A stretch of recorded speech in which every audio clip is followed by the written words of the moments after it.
When the only constant in life is change, you need to be ready. This is the Man-Made Survival Show. Hello everyone, my name is Jose Prado with Man-Made Survival. Thank you so much for coming back to the channel and watching this video. I greatly appreciate it because today we're going to be talking about the economy a little bit more in detail, because now we're talking about individual people. In a previous podcast that I did, I talked about more of a generalization of what would happen to the economy for citizens and for the government. All right, but this one is more specific, mainly on the government, because more information has come out, more data, more articles, more things that people are discussing, because they're seeing the writing on the wall. And if it wasn't for this information coming out, then we wouldn't know what's really going on. There would be only a handful of people who would know. And, now this information is not getting out to everyone. It's only a handful of people. So that's why I encourage you to share this with your friends and family. Share this with anyone you know. Sharing social media and all the other platforms. Let this information get out, because if we don't do something about it now, where we still have time to prepare, and unfortunately a lot of people do not have that opportunity anymore, because they're finding themselves out of a job. They're finding that they're losing their mortgages, they're losing their cars, they're losing their apartments, and sadly for them it's too late. The time for preparedness for them has completely gone. But for people who still have time, this message is for you. And also for people who crap has already hit the fan for them. This is also a message to where you can find the answers, I guess you would say, on what to do next, on things that you could do in order for you to plan for the future. Because we're talking about families who lost their house and moved in together with other siblings, but now those siblings are losing their homes too. And now they don't know what they're going to do, where they're going to go, because everybody else in the family has also been hit, and they have been taken out pretty much by what's been going on with the pandemic, with the lockdowns, with the government spending, with not giving out another stimulus, with people not allowing to go back to work normally. All right, because one of the dirty tricks that we saw Walmart do here in the past few weeks is that they gave out raises they announced it for so many people, and they're talking about huge raises, $15, $20, $30 for some people. But the dirty trick behind it is that they lower the hours, making it to where they were earning less money. So those are the kind of tricks that the companies are creating, and those are the things that people are doing. So people are trying to look around, trying to see what they can do, and they're finding themselves in a place where they are very limited on the things that they can do. So that's why I encourage you to share this with your friends and family, so they can see this information and they know what's either coming or what they can do about it, or both. Because what I'm gonna be talking about now, it's talking about individual states, where states are starting to go bankrupt, where states, if it wasn't for the money printing and the grants, I guess you could call it, that the federal government is giving them, they would not be able to fund the liabilities that they are responsible for. So that would create an even bigger crisis if we didn't have a printing press in Washington, D.C., or wherever the Federal Reserve may be. The point is that if it wasn't for that, we would already see ourselves in the same way that Venezuelans have seen themselves for a very long time now. All right, and I know some people don't understand very much why I keep talking about Venezuela and comparing it to the United States, or the United States comparing it to Venezuela. It's because we are seeing ourselves going to that direction. All right, that's why I urge you to continue prepping, to looking into the future, to look at this information, dissecting it, and then make a plan and say, okay, if we can cut this cost right here and there, then we can make this much money last, and we can try to see what we can do in the future. All right, so the first headline that I have for you is from The Sun, and it says, use it or lose it. Billionaire Mark Cuban says every household should get $1,000 coronavirus stimulus check every 2 weeks for 2 months.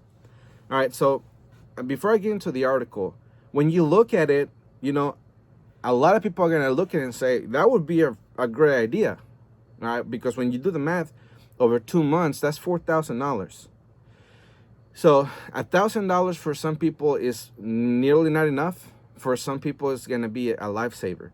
As I shared in the previous podcast, when I talk about this issue, is that there was this guy who went from having a stable job to living in a tent, right? And pretty much what he said in that article is that he was waiting for the stimulus check to come in and for his tax return to come in, so he was able to buy a van so he could at least not be living in a tent.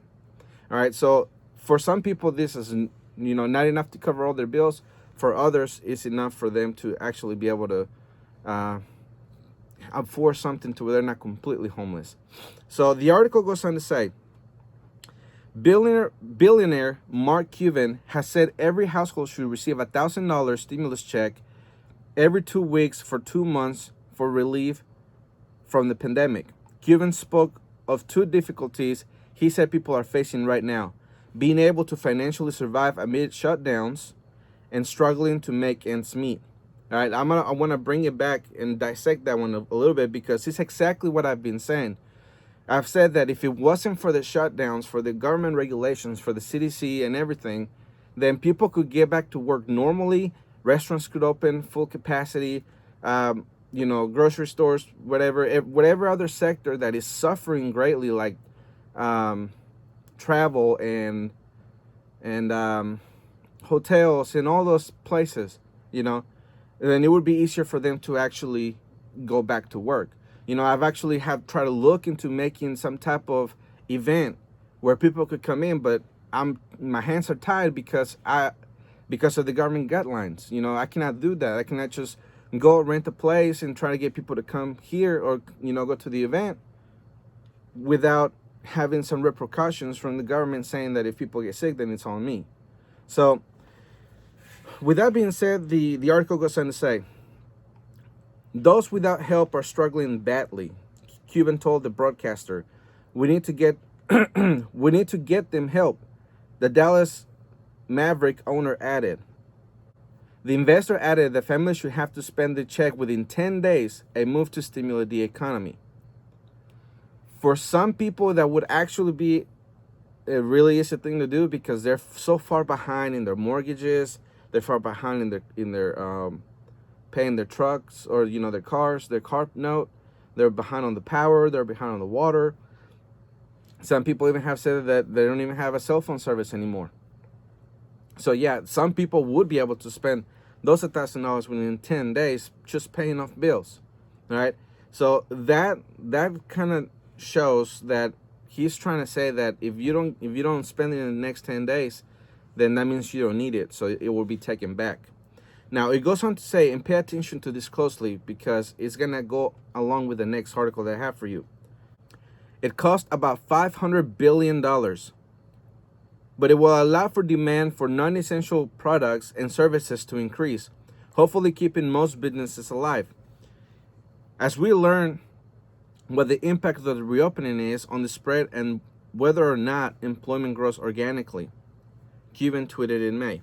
All right, so now that last part is the one that I have issue with, because he's saying, let's just print another $500 billion so we can help people out. All right, on the surface, it sounds great. As I have said for a long time, it's not so much that we're just giving away money. That's not the real issue. What the real issue is the implications long term, because this short term fix, it doesn't go very far. All right, $1,000 every 2 weeks, which would be $2,000 a month. For some families, that's not very much money. It doesn't cover all of the bills. Would it cover the majority of the bills, the important bills? Yes, it would. It would cover your mortgage or rent. It would cover your power. It would cover your water bill, and it would cover your card note and even food. Those $2,000 could do that. Depending where in the class ladder you are. If you're in the lower income, poverty line and lower, that would be great. $2,000 extra dollars on top of whatever little hours you are able to work, then that's gravy. For some people, bring it on. But for other people who are a little bit higher, who have more debt and have more bills to worry about, like credit card debt and student loans and all the extra stuff, that is not connected directly to just having a roof over your head and being able to feed your family and going back and forth from work, it's not very big help. So now, from that, speaking from experience, if your car got repossessed, and in a scenario where they actually did give out $2,000 a month for 2 months, all right, then what I would suggest is that you take those $2,000 and you buy you a small car, a cheap car that is good on gas, that is, good enough to drive, that it's not going to break down on you every 5 minutes, and it's going to be good to drive you back and forth to work, to the grocery store, or whatever, depending on where you live. Because in the cities, you don't have to worry about them, too much, because there's public transportation. But when you live in the country where I live, there's no public transportation here, and the closest grocery store, which would be the Piggly Wiggly, is about 4 miles away. The Walmart is 10 miles away. So a trip to the grocery store would be very painful, but it would have to be done, if you really had to go to the grocery store. So the point is that yes, there is going to be help for some, but not enough for others. But what would that do to the economy? And who's going to pay that $500 billion? Taxpayers. That's going to increase taxes on people who are already working, who are finding themselves, barely hanging on because whatever they make is not enough. And once you deduct all the taxes for Medicaid, Medicare, local tax, whatever, then that pushes them over the line where they cannot afford it anymore. Now, if you add even more money, as we're adding, and people and politicians are talking about increasing taxes because they're going to have to try to pay that back somehow, then they're going to have to increase taxes on those people who are working, and then that's going to frustrate the system even more. Because then if they can no longer afford it because the taxes have increased, and then they become unemployed or they ask for government assistance of whatever kind, then that's just contradicting the whole purpose of raising taxes, because now you have more people in the system that the government is going to try to help out. People who are in SNAP and programs like that, they don't get very much money if they're single adults. But once they have kids, then that money increases. So that increase of money would be seen for a lot of families who will no longer be able to afford it. So the next headline that I have for you, or actually it's two headlines, is the headline that pretty much says everything you need to know in the headline, and the second one is a video. So the first one goes, government debt rose at a 59% pace in quarter two amid efforts to halt virus. That's from CNBC. The second one, also from CNBC, states, economist Stephen Roach issues new dollar crash warning, sees double-dip recession odds above 50%. All right, so before I show you the video, I want to talk about the first headline. The debt rose 59%, in just the second quarter, and that's pretty much the quarter of the pandemic so far. Now, what we're going to see the third quarter here in the next few weeks, and we're going to see how much even more it rose. We're about to hit the $27 trillion debt, and that's not talking about passing the stimulus package that they're fighting back and forth in Washington right now. So let's say the Pelosi did get her wish of $3.5 trillion, that would push us over 30 trillion. If we get Trump's wish of only $1.5 trillion, I think it was, then that puts us at 29 or 28 some. So it doesn't really matter how you look at it. The money is being spent, and it's being spent on a system that can no longer be salvaged. And because when you really think about it, is how are we going to pay for this? If we were going to be able to pay for any of this, we would have already done it a long time ago, but we have not, and we have no intention of doing it. Actually, quite the opposite. We're talking about printing more money to keep propping up the stock market and propping up all the other businesses who, without the help would already have fallen. And with all of that pretty much put into the mix in the pot, then that just creates a bigger problem for the future, because that debt is just going to get bigger and bigger, to the point where we're going to look like Zimbabwe, we're going to look like Venezuela, and probably going to look so much worse, to the point that no one has ever seen, a collapse so great. All right, so I'm going to show you that video because, he's warning about the crash of the dollar, because if the dollar crashes, It's not just going to impact the United States. Remember, we're the reserve currency of the entire world. And if the dollar collapses, that's just going to bring everything, or that's going to take the collapse everywhere. That's going to take it to other countries who trade in dollars, to other countries who depend on government aid, like Israel, other countries who get a lot of money from the government. NATO would suffer from this, all the European nations. So it would be a great devastation, all right? And that might be the plan, who knows? But the point is that we are seeing the writing on the wall, and we have to do something about it while the system is still afloat, and prepare ourselves from when it collapses, all right? And there's a lot of things that we can learn from Venezuela, because if we prepare to the way, if we prepare in a way that we're going to be 100% self-sustained, then we can hopefully outlast whatever the collapse looks like, all right? Because let's remember, they are going to have to bring in a different economy. The people up top, they're still going to be up top. We're the ones that's going to suffer most of it. They're still going to have their millions, their billions, and in some cases, their trillions. And if they're orchestrating all of this, they're already going to have a plan in place in order for them to not suffer from this. And not only that, when they put in the new system, then they're going to still be in the top of the food chain.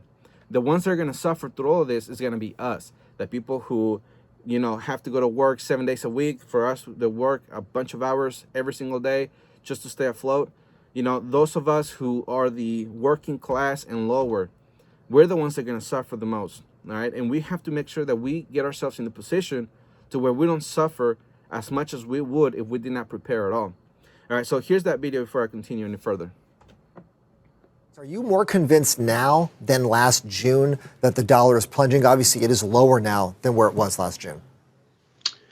Well, when I first went out with this seemingly crazed idea, it was mainly theory. I argued three things: that the current account would get worse, that the euro would come back into favor, and that America has abdicated its global leadership role in the world. Those were ideas. But since then, what's happened is we've gotten data that's confirmed both the saving and the current account dynamic in a much more dramatic fashion than even I was looking for. So, I think the evidence is still very compelling. The euro started to improve a lot as well. And I can't say that America's done much of anything to improve its stature in the world community. Let's talk about the odds of a double dip recession. You feel like this is more likely than not that we're going to see that. Talk about the reasons why. Well, first of all, the record of history is pretty clear. In 8 of the last 11 business cycle recoveries, there's been a double dip where the GDP went up, then it went down, then it went up, and then it went down again. So it's certainly something that happens more often than not. 2 factors drive it. One, lingering vulnerability in the aftermath of the initial decline. We certainly have that in the U.S. with the unemployment rate remaining more than double its pre-COVID lows. And then second, the possibility of an aftershock. And as we head into flu season with the new infection rates moving back up again, with mortality unacceptably high, the risk of an aftershock is not something you can dismiss. So that's a tough combination. I think the record of history suggests that this is not a time, unlike what the frothy markets are doing, to bet that this is different. All right, so you heard what he said about the whole double dip, all right? So pretty much what he said at the end right there, when he's talking about the second shock, that he's talking about another lockdown, all right? Especially since he emphasized about the flu season. That also brings the coronavirus into play, even though he didn't say coronavirus. We know what he meant.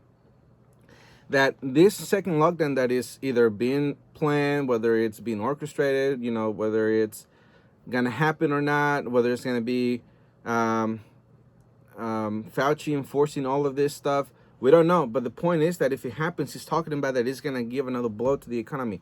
A blow that I have talked in the past that is going to be very devastating, because we're in a worse position than we were when we first began all of this. All right, those 6 weeks that they were talking about bring down the curve, Now it's turning into a year and a half. First they said to the end of 2020. They said end of 2021. Now they're talking about the end of 2022. So who knows when this is really gonna end? Because as I said, all of this is going on because of the restrictions. If there were no restrictions, then we would not be seeing all of this. And then you can make your decision whether or not we need them. That's gonna be to the personal opinion, and it doesn't really matter what we think on this because we're not the ones making policy. They are.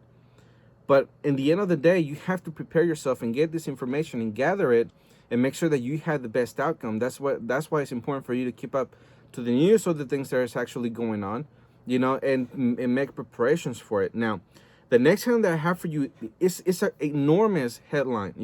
It should really blow your mind because there's a lot of things that are going to be tied to this.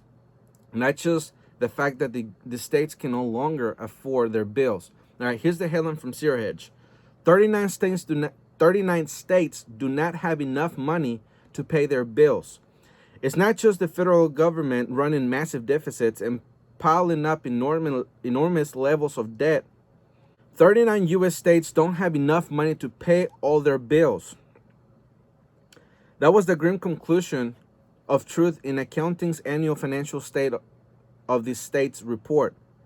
The report summarizes a comprehensive analysis surveying the fiscal health of the 50 states prior to the coronavirus pandemic.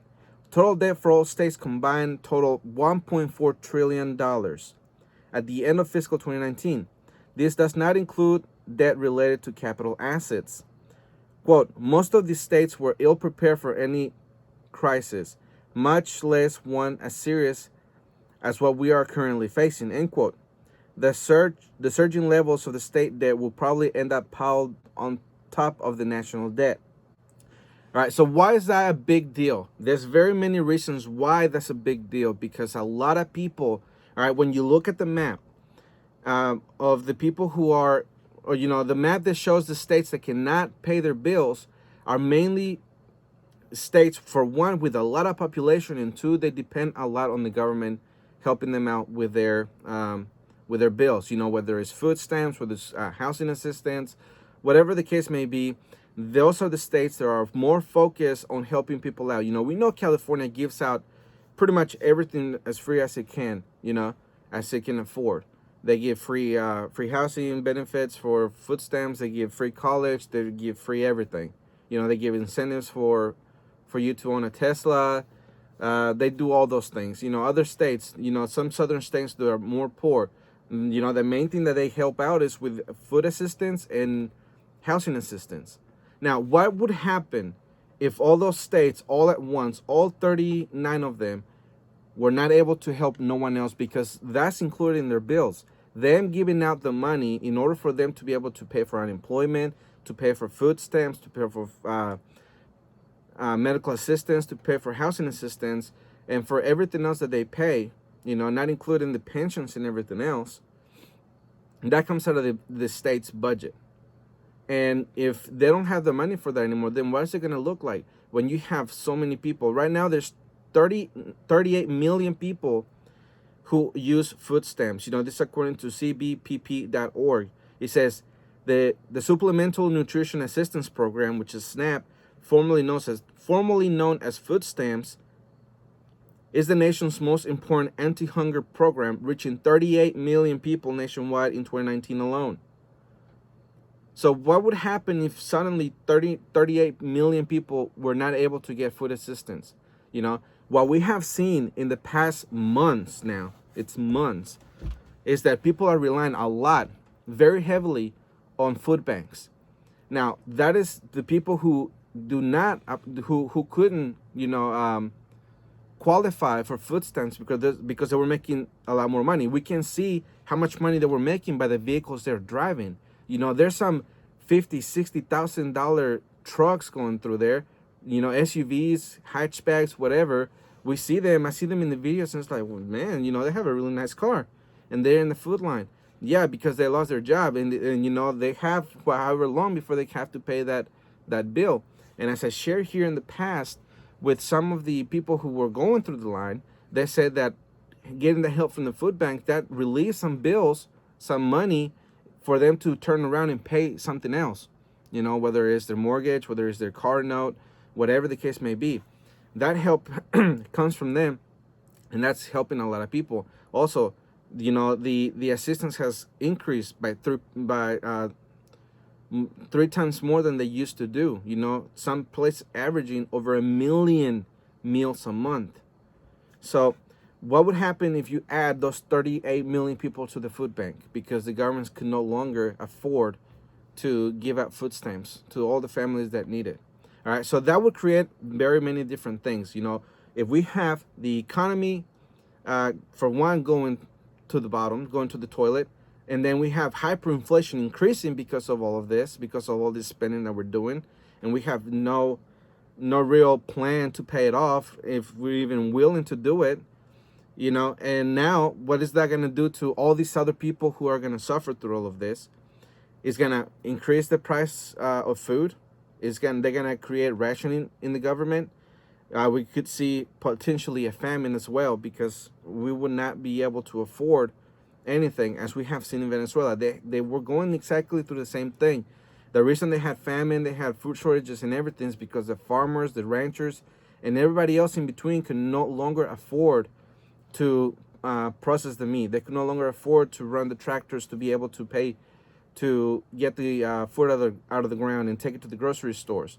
And even if it did make it to the grocery store, the prices were so high and are so high right now that people cannot even afford to buy them.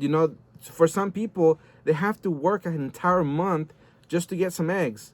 Work an entire month just to get a couple of just to get a bag of beans.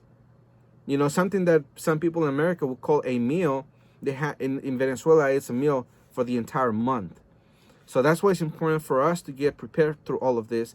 Get prepared for us to not, even if we go through all of this, to not have the same situation, actually make ourselves 100% self-sufficient, and come out of the other side a lot better than we would if we were not to prepare at all. All right, so that's why we have to be proactive in everything that we have to do. Now, with the whole entire lockdown, the next headlines, even though it does not talk about America, we can model what is happening over there to what could happen here.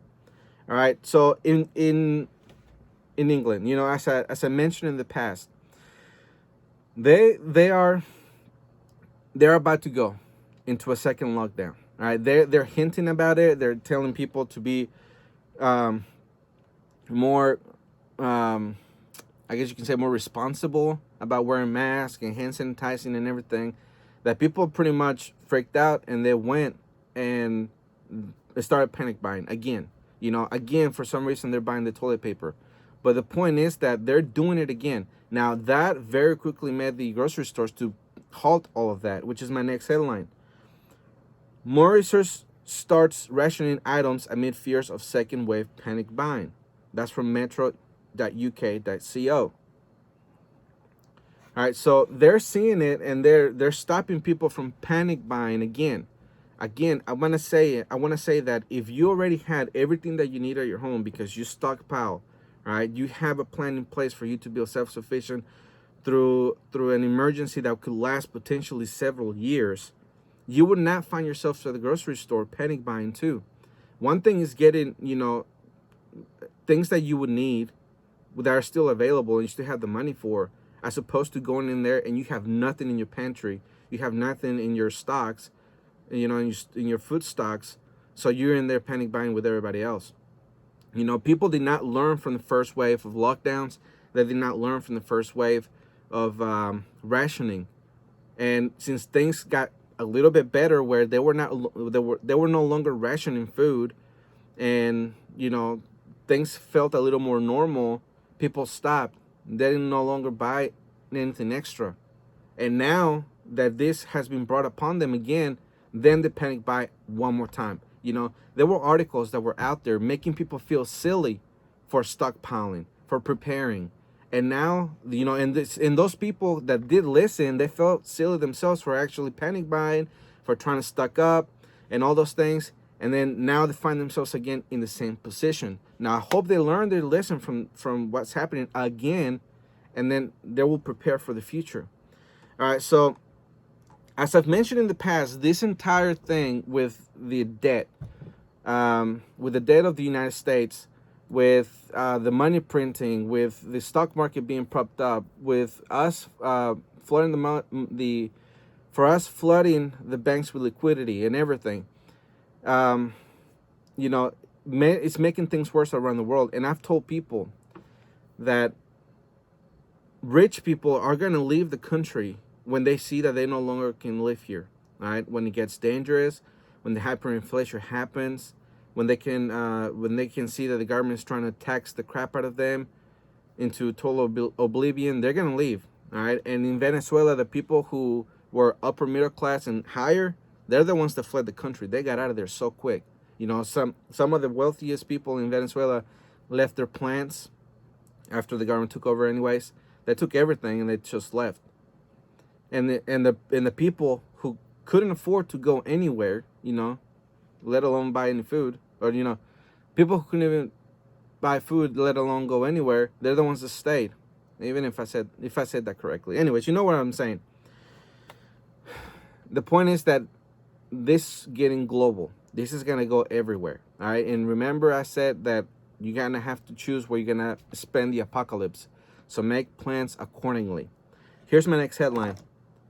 New lockdowns could lead Europe to economic depression. This from DLACALLE.com. If the European economy was ill prepared for a series of lockdowns in February, it is even weaker now. What created a recession of unexpected proportions may generate depression that will likely last a few years. European economies cannot survive new series of lockdowns even if the government called them targeted. Why? Solvency has worsened. The financial system will see non-performing loans soar in an economic area where Standard & Poor estimates that more than 20% of businesses are in serious financial trouble or close to bankruptcy. A new series of lockdowns will likely start a new financial crisis. All right, and one of the things that I want to remind you is that this article is talking about Europe, and over there they're having a 20% business financial problem, or 20% of the business are having problems. Here in the United States, it's 60% of the restaurant sector is having a lot of problem. I'm not 100% sure on everything else like travel and pleasure leisure or whatever. But the point is that we're in a worse shape than they are. But it's eventually going to get to them too. All right? They more than likely they're printing a lot of money too. They're doing businesses or, you know, making deals that is just going to spend even more money. I'm not 100% sure if they do food stamps and housing assistance and all those things in Europe. But I know that in Latin America, they do not. There's no such thing as food stamps. There's no such thing as housing assistance or anything like that. Now, with AMLO in Mexico, he's helping in those ways. But, you know, he's only going to be president for a few more years. And what's going to happen after that? You know, the people in Mexico are going to go to the same crap hole that they were before AMLO ever got there. So not only is the economy being affected in Europe and everywhere else, really, it's also the food crisis. Right? I'm going to shift this to the food crisis because we are seeing what's happening there. We can see it happening here. All right, as I've mentioned in the past, in previous podcasts, for the people who has followed me for a while now, you understand that I've said that farmers have come out and say, right, that the weather last winter they were low, 2 million tons lower than normal, you know, than the standard on their crops. A lot of farmers had to pretty much leave their stuff on the ground. They have to use it as fertilizer, you know, just let it stay on the ground and rot, and then just harvest or prepare for the next harvest or the next planting, whatever. So all of those chain reactions is what we saw in the pandemic, where we have food shortages for a while. You know, those have not 100% been restored, but they're not as bad as they used to be. You know, things are moving a little bit better now. But if we go to a second lockdown, what's it going to look like? Now, the next headline that I have for you, or actually it's two, it shows how things are bad in Australia, all right, with their rice. And I'm sure you heard about this, but more information came out, and I'm gonna share it with you right now, which would be a reason why for people in Australia to already be prepared, for you to have your food stocked up, for you to have everything ready for anything to happen. And if there was no food in your being grown in your country, then you will be prepared for a long time, for however long you decide to prepare for when the weather gets better and starts raining again and farmers are producing again. But and then the prices of everything is gonna go up because now everything's been imported. So here's the headlines. Warning: Australia is running out of rice and may not have a single homegrown grain left by Christmas. Also, Australia could run out of rice as other countries refuse to export their supplies and local growers are crippled by water mismanagement, experts warn, both by the Daily Mail. All right, so I wanna make sure before I get into the article, the reason I did both is because both are similar, but I wanted to use both headlines. And there's some elements of both articles that kind of, didn't say in this one, but then some information got updated to where they released the second one. So I'm pretty much put it all together. So if you go to look at the headlines individually, you're going to see that I blended both, all right? Australia is facing a rice shortages with the country predicted to run out of domestically grown product by Christmas. Sunrise Chief Executive Rob Gordon warned families would soon be forced to eat rice imported from Vietnam as local supplies continue to dwindle. Quote, "We are going to run out of Australian rice by Christmas," end quote, he told the Daily Telegraph. Low rainfall and dry conditions have led harvesting figures to date by more than 90% since 2017. Last year, Sunrise produced its second lowest rice crop. Only 54,000 tons of rice was harvested compared to its regular 800,000 tons. All right, so that's a big difference in the two numbers. And they had this problem for 3 years. All right, so there's another example of how long a crisis has lasted. It has lasted 3 years. All right, so they're still able to produce some, but not enough. As I'm going to get later here in this article, you're going to see how much they actually consume. All right, it continues on to say, Vietnam, one of Australia's major sources of food staple, suspended all of its rice exports on March 25th as countries around the world closed their borders in an attempt to shore up their own food security. So there it is. There's the first problem, or actually the second problem, is that when countries rely on other countries for importing their goods, once the other countries no longer want to make any business with you, whether because they can't or two, they don't want to, then you're going to suffer the consequences for not having those same things being grown in your country. All right, so that's just going to increase the price of everything. If that, for example, in China, let's say China and United States today, they completely stopped trading with each other. Everything in the United States will go up in price because now everything is very limited and there's no longer on-time deliveries. So that will increase everything in the country, and then we're going to see shortages of whatever it is that we would be importing from there. All right, the article goes on to say, while there is enough food to supply 75 million people in Australia, the drop in rice production in recent years because of drought of 55 tons per year meant supply was no longer enough to feed the population. Ms. Dave said Australians eat 300,000 tons of rice a year. So I don't know how much reserves they have, how much is in their stockpile or whatever, but if they're only harvesting and processing 54,000 tons, and they eat 300,000 of those tons, they're gonna go through the supplies very quickly, and they won't be able to resupply that supply very in a timely manner, because if in 1 year they eat 300,000 tons and you're only producing 54, it would take several years for you to even meet what you used to eat in 1 year. That's why it's important for you to have your own garden, for you to have your own animals, for you to have your own homestead. Because if you depend on the grocery stores for your resupply 100%, then you're gonna suffer 100% whenever something like this happens to you. All right, so the next one that I have for you is from China. And I'm only gonna give you the headlines because, for one, this podcast has gotten a little bit longer than I expected it. But I want to get into it separately because they're long articles, for one, and two, the information that I'm gonna put together is gonna go in another one where I'm gonna be showing the shortages everywhere, not just China and Australia, but all other places, and how they trade together, because all these countries trade together. Let's remember, the entire world is interconnected now. We depend on each other very much for everything. And as we have seen with the pandemic, there's industries that have fallen. There's people who have lost a lot of jobs because of those industries falling, because there's no longer free travel back and forth. The Baltic Dry Index has shown that our trading is pretty much non-existent at the moment. And if we continue with this, what it looks like to be a war between China, the United States, Russia, and everybody else, then that's just going to completely stop.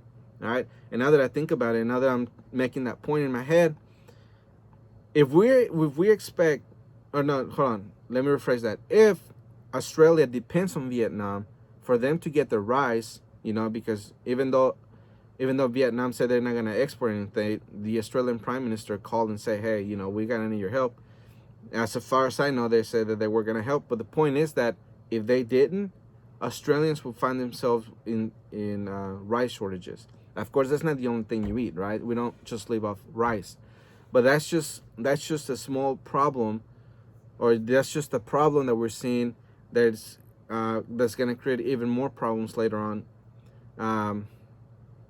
We're just seeing more problems being created down the road, because what else are they going to be depending on another country that is closing the borders and say we're not going to export it anymore? It could be corn, it could be rice, it could be wheat, it could be anything that could be just something basic for people to just live off. Now, if there's an EMP in the United States, everything that we get for our transformers, for electricity and everything comes from China.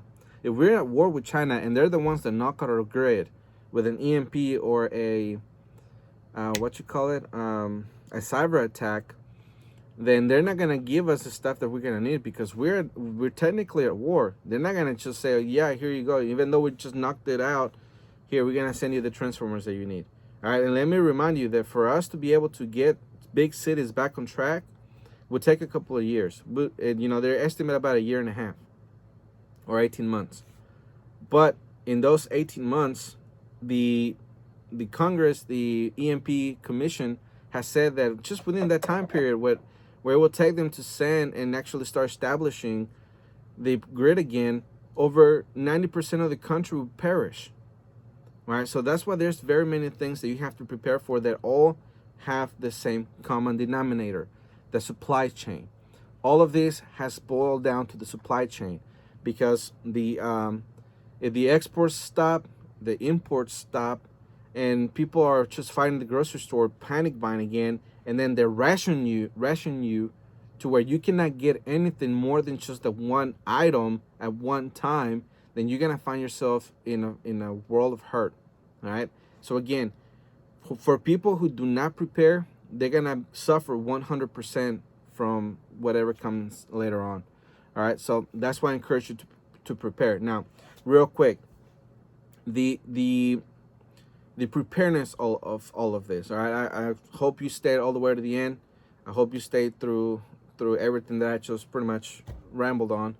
But the preparedness for this is for us to look at this information, get this data, all right, and see what it would happen if it happened in the United States, or if you live in another country, because I get a lot of audience from another country. Hi, Amanda. There's people in UK, there's people in Netherlands, there's people in Canada, there's other people, and people who have ordered the book, from Portugal and other places.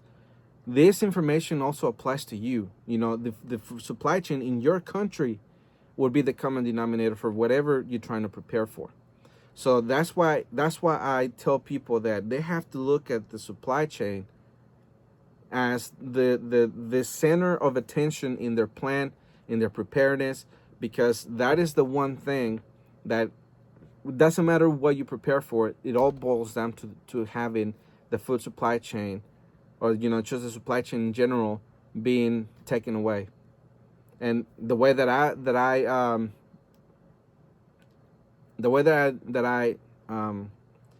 give it the definition is that it's the supply chain in the grocery stores, the supply chain in the water coming out of your tap, and the power grid, because all three give you the service, a very essential service, that if one of them was to be taken away, then your standard of living would greatly decrease. All right, so that's why I encourage you to prepare through that. That's why I encourage you to look at your plants again, dust them off, and look at it. Is the supply chain the center theme of all of this? If it isn't, I encourage you to change it. And if it is, then just continue on and keep getting prepared. Now, do not focus on just one thing. Remember, you have to make sure that once that you set a goal, a small goal. If you're starting off, you set a small goal. If you have been a prepper for a long time and you have 100,000 bullets, and only 2 weeks worth of food, then you're gonna have to stop stockpiling bullets and increase your food supply. The same principle applies to food. I know people who have a lot of food in their homes stockpiled, but they have no communications. They don't even know how to take care of a wound. Their bug out bag is not the best. So there's people tend to focus on just one thing, the one thing that they find most important. They focus on it and leaving everything else behind. Now that's what I'm trying to divert your concentration on that one item and make sure that you focus on other things too, so you're more level, and you're gonna be better off that way, rather than just having 30,000 bullets and 30 different kind of guns, but you have no food, no water, no communications, no plan. You don't even have an alliance, which should be the very first thing that you plan, is surrounded by, first the supply chain, then your alliance. Because if you're going to have 10 families, not just 10 people, but 10 families, that could potentially be about 40 people. If you have 40 people in your group, but you have no way to feed everybody, then you just have a ticking time bomb in your hands. All right, so that's why I encourage you to make sure that you prepare.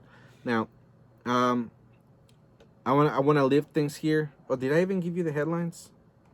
All right, I don't think I did, but let me go back and read them. All right, the first one is from Zero Hedge. China's pork reserve at risk of running out in months as price soar. Okay, so again, we have those two components there. One, food shortage. Two, price increase. The second one is another famine looming in China. The red dragon struggling to meet basic food demands.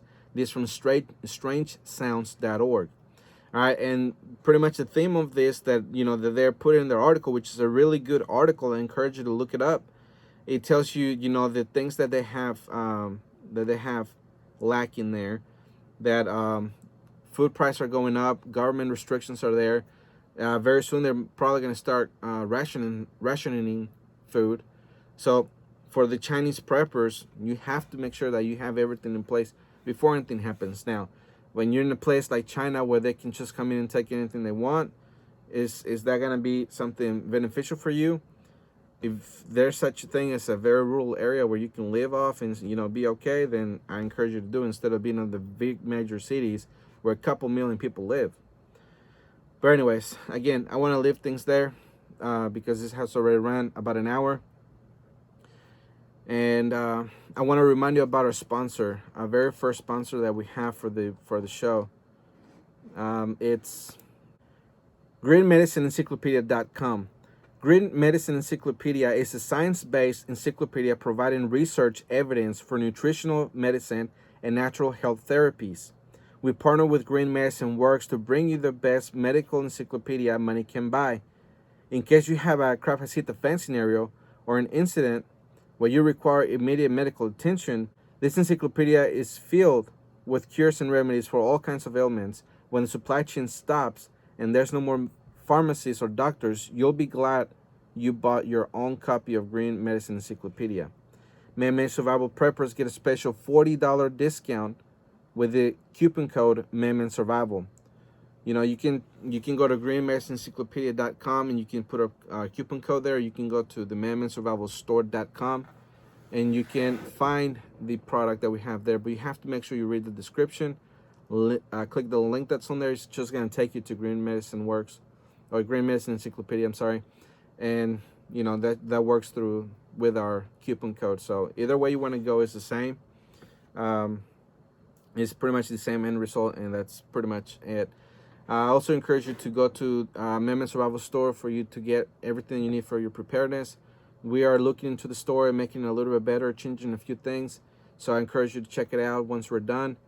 And also, you know, we're getting prepared for Christmas as well. We want to make sure that we have things in place for us to be able to help the homeless this season, because if things continue the way they are, the places might not even get help for the homeless this year. So I encourage you to help us out through that. And the way that you can do it is by buying something at the store. Doesn't matter how small it is. Portion of that will go to helping the homeless. And the whole project that I have that I've said in the past is that I want to help the orphanages too, but that's not going to be in place soon. You know, as this increases, I'll be able to have more influence to be able to do anything like that. So I encourage you, and I ask you to help us out for us to be able to do those things. All right. But anyways, also I want to remind you about the book that I'm giving away for free. It's Preppers Secrete Cache. You can go to www.prepperssecretcache.com, or you can just click the link below. The book is absolutely free. All we need your help is with shipping. And also, I'm writing a second book, and I'm getting into really big details, or deep details, on what the supply chain would look like, on what you should do in certain situations. You know, very specific situations such as an EMP, an invasion, a nuclear detonation in the cities, and an economic collapse, which is, you know, something we have been talking about today. So when I have that done with, I'll let you know. But I'm still working on it. I'm still beginning. I'm at the beginning stage, but I'm just letting you know that's happening also. But anyways, I'm gonna leave things there. I want to thank you again for coming back to the channel, for watching this video, for spending this hour with me, getting this information that I have for you. And again, my name is Jose Prado, and remember, always ready.